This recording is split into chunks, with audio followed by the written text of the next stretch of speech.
नमस्कार दोस्तों, मैं हूँ सीमा। आप सभी का स्वागत करती हूँ मेरे चैनल सीमा वालिया में। तो कैसे हो दोस्तों? आई होप आप सब ठीक होंगे, अच्छे होंगे दोस्तों। तो चलिए दोस्तों, आज इस वीडियो में हम जानेंगे चैत्र महीने के जो नवरात्रे आते हैं, उन नवरात्रों में हमें सामग्री कब खरीदनी है, मंदिर की सफाई कब करनी है, और जो हमें किन किन बातों का ध्यान रखना है, नवरात्रि के दौरान हमें कौन कौन से कार्य करने हैं। ऐसी बहुत सारी महत्वपूर्ण बातें हम इस वीडियो में जानेंगे। तो दोस्तों, अगर आप लोगों को ये वीडियो पसंद आती है तो वीडियो को लाइक और चैनल को सब्सक्राइब कर देना। और तो चलिए दोस्तों, देरी ना करते हुए वीडियो को शुरू करते हैं। तो दोस्तों, मैं आप सभी को बता दूं, जैसे कि आप सभी जानते हो कि हम नवरात्रे जो है चैत्र महीने के भी आने वाले हैं। 30 मार्च दिन रविवार को पहला नवरात्रा है माता रानी का। तो माता रानी का हम जब नवरात्रि करते हैं दोस्तों, तो हमें उससे पहले बाल कब धोए, सबसे पहला सवाल होता है दोस्तों, बाल कब धोए। तो मंदिर की साफ़ सफाई हम कैसे करें? तो मंदिर की जो साफ़ सफाई है, आप लोग अपनी अमावस्या के दिन हमें साफ़ सफाई अच्छे से कर लेनी है। और पूजा सामग्री भी हमें एक दिन पहले ही खरीद लेनी चाहिए माता को चढ़ाने की। जो भी अगर आपके पास फ़ोटो नहीं है माता जी की, फ़ोटो प्रतिमा भी आप लोग एक दिन पहले ही सारी सामग्री हमें पूजा की, क्योंकि अगले दिन सुबह सवेरे हमें कलश स्थापना करनी है। चैत्र महीने के जो नवरात्रे हैं, नवरात्रे तो दोनों ही खास होते हैं दोस्तों। माता रानी के नवरात्रे जब आते हैं तो घर और मन दोनों झूम उठते हैं। नवरात्रों की खुशी में मन भी, तन बदन सब मगन हो जाते हैं। हमारे यहाँ तो ऐसा ही होता है दोस्तों। बाकी आप लोग अपने घर का नियम और मन देख लीजिए। तो दोस्तों, हमें क्या करना है कि हमें नवरात्रि के अमावस्या में तो बाल नहीं धोते, तो आप लोग अपना नवरात्रों के अमावस्या के दिन ही एक तो हमें झूठा ब्रुश जो अपने मुंह में नहीं डालना है। दूसरी बात दोस्तों, हमें उस दिन कोलगेट में भी पता नहीं क्या क्या मिलावट चीज़ आती है, तो कोलगेट भी हमें नहीं करना है। एक अमावस्या एक दिन पहले ही आप 29 तारीख को जैसे हम सोएंगे रात में, तो अपना मुख में ब्रश ब्रश करके ही सोना। अगले दिन से आप दतून का इस्तेमाल करना। दतून आप नीम की भी ले सकते हो, केवल अमरूद और आम की नहीं लेनी है। और हमें पूजा सामग्री भी एक दिन पहले ही खरीद लेनी है। अगले दिन जब नवरात्र आएंगे, माता जी के दिन है रविवार 30 मार्च, पहला नवरात्रा है। एकम जो प्रतिपदा बोलते हैं इसको, हमें सुबह सवेरे उठ जाना है और सबसे पहले अपने बाल वगैरह धोने, अच्छे से अपने घर की मंदिर की साफ़ सफाई करके माता जी को चौकी पे विराजमान करना है। एक लाल पीला वस्त्र आप लोग बिछा लीजिए और माता रानी का कलश स्थापना करनी है। मान लीजिए अगर आप कलश स्थापना नहीं कर रहे हैं, व्रत नहीं करने में सक्षम है, तो आप क्या कीजिएगा कि विधि विधान से माता रानी की दोनों समय पूजा कीजिएगा। शाम को भी आप वस्त्र बदल कर पूजा कीजिएगा, हाथ मुंह पाँव धोकर अच्छे से। और सुबह में भी तो आपको वैसे ही नवरात्रों का आधा फल मिल जाएगा। जय अम्बे गौरी की आरती करना कपूर के साथ, और माता रानी को भोग में आप क्या नाम भी मिश्री, लौंग, इलायची, इन 3 चीज़ों का भोग जरूर लगाना है। और माता रानी को 9 दिनों में हमें अन्न का भोग नहीं लगाना है, केवल माता रानी को फलाहार का भोग लगाना है।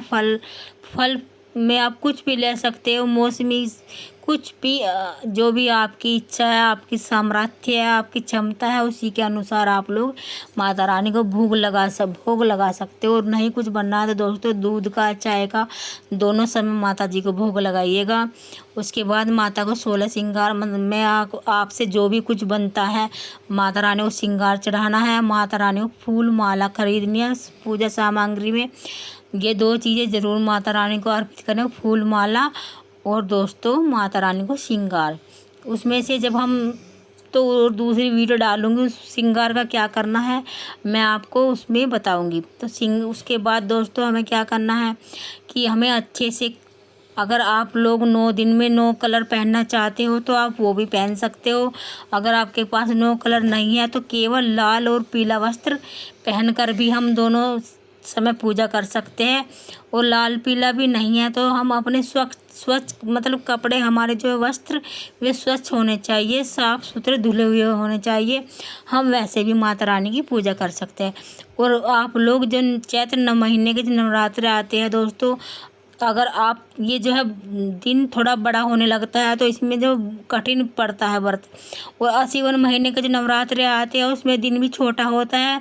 और माता रानी के जो नवरात्र है वो थोड़े जल्दी वो होते हैं, उसमें इतनी हार्ड नहीं होता, मतलब अच्छे से रखे जाते हैं। और यदि दोपहर सी भरने लगती है और दिन भी बड़ा होने लगता है तो भूख भी लग जाती है। और बहुत से भाई बहन चढ़ती उतरती व्रत रखते हैं।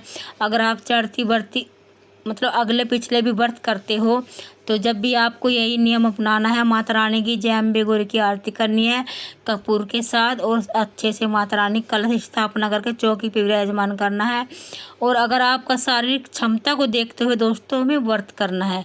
अगर हमारा शरीर हमारा साथ दे रहा है तो हमें 9 दिन के व्रत करने हैं। अगर हमारा शरीर साथ नहीं दे रहा तो हमें केवल चढ़ती उतरती व्रत करने हैं और अपनी माता रानी की अच्छे से पूजा करनी है। और व्रत में हमें किन किन बातों का ध्यान रखना चाहिए, तो दोस्तों हमें व्रत में किसी की भी चुगली नहीं करनी चाहिए, बुराई नहीं करनी चाहिए, और ना किसी के बारे में हमें बुरा बोलना चाहिए, और ना ही झूठ बोलना चाहिए, और ना ही अपने घर में लड़ाई झगड़ा क्लेश करना चाहिए। अपने बच्चों पर डांटना नहीं चाहिए। अपने पति के साथ सभी के साथ अच्छे से प्यार से पेश आना चाहिए। नवरात्रि के जो 9 दिन होते हैं वे बहुत खास होते हैं, बहुत महत्वपूर्ण होते हैं दोस्तों। माता रानी का सभी घरों में आगमन होता है, तो अच्छे से आप ये व्रत निकालिएगा। और जो भी आप खाते हो व्रत में उसी चीज़ का माता जी को भी भोग लगाइएगा। अगर आप लोग नमक का सेवन करते हो, सेंधा नमक का, तो उसका भोग लगाइएगा। अगर आप लोग फलाहारी व्रत रखते हो, केवल मीठा भोजन करते हो, तो उसका भी भोग लगाइएगा। केवल अन्न का भोग नहीं लगाना माता रानी को। और 9 दिनों में हमें जब हम व्रत रखते हैं दोस्तों तो हमें दिन में नहीं सोना, व्रत में हमें नहीं सोना है। अगर आप अखंड ज्योत जलाते हो तो अखंड ज्योत का हमें ध्यान रखना है। अपने अखंड ज्योत को छोड़कर हमें किसी दूसरे के घर नहीं जाना चाहिए। दूसरे के मतलब अखंड ज्योत को दोस्तों अकेला नहीं छोड़ते। और अपनी शारीरिक क्षमता के अनुसार व्रत कीजिएगा, क्योंकि मान लीजिए आपने 9 दिनों के कर लिए और नवरात्रों के बाद में हम बीमार हो गए तो ऐसा भी व्रत नहीं रखना है दोस्तों। आपको इन्हीं सभी बातों का ध्यान रखना है। और क्या करना है हमें अपने, अगर हम मान लीजिए हम व्रत रखने में सक्षम है तब तो आप पूरे कीजिए, अगर नहीं है तो केवल चढ़ती उतरती हुई कीजिए। और दुर्गा सप्तशती का पाठ कीजिए। अगर वो नहीं कर पा रहे हैं तो दुर्गा चालीसा कीजिए। दोनों समय माता की आरती करना, और हाथ पाँव धोकर शाम को भी वस्त्र बदलकर हमें पूजा करनी चाहिए। और सारा दिन मन में माता रानी की ही उच्चारण करना चाहिए, माता रानी का ही हमें ध्यान रखना चाहिए व्रत में। और जो शैम्पू साबुन हमें बाल वगैरह सिर के ऊपर से स्नान जरूर करना चाहिए, क्योंकि तभी हम स्वस्थ होते हैं। नवरात्रों को 9 दिनों में 2-3 दिन छोड़ के, जैसे कि मंगल हो गया, बृहस्पति हो गया, इनमें तो हम बाल शनिवार हो गया, बाल वगैरह हम सुहागिन महिलाओं को बाल नहीं धोने चाहिए। और बाकी के दिनों में हमें बाल धोकर स्वच्छ कपड़े पहनकर माता की पूजा करनी है। और लाल सिंदूर लगाना है, पीला सिंदूर हमें व्रत के दौरान नहीं लगाना है। और अच्छे से सज संवर कर अगर हम महिलाएं हैं तो पूजा कीजिएगा विधि विधान से, ठीक है जी। तो दोस्तों हमें पूजा सामग्री में सारी माता जी की पूजा सामग्री लेनी है, और कलश स्थापना वैसे ही करनी है बढ़िया से अच्छे से। सुबह सवेरे उठ के प्रतिपदा को, एकम को, 30 मार्च को दिन रविवार को सुबह सवेरे ही हमें माता रानी कलश स्थापना करके विधि विधान से पूजा करनी है। 5 तारीख को अष्टमी है, 5 अप्रैल को, 6 अप्रैल को नवमी है, और 7 अप्रैल को 10 तिथि है। कुछ भाई बहन अष्टमी तिथि को व्रत खोलते हैं, कन्या पूजन करते हैं। कुछ भाई बहन जो है माता एक महानवमी जो होती है वो 6 तारीख की है, कुछ नवमी में व्रत का पालन करते हैं। तो सबकी अपनी अलग अलग राय होती है, सबके अपने घर के अलग नियम होते हैं दोस्तों, ठीक है जी। तो दोस्तों हमारी वीडियो यहीं तक की थी। अगर आप लोगों को वीडियो पसंद आती है तो वीडियो को लाइक कर देना और चैनल को सब्सक्राइब कर देना। और कुछ जानकारी आपको मैं अगली वीडियो में दूंगी। तब तक के लिए नमस्कार दोस्तों।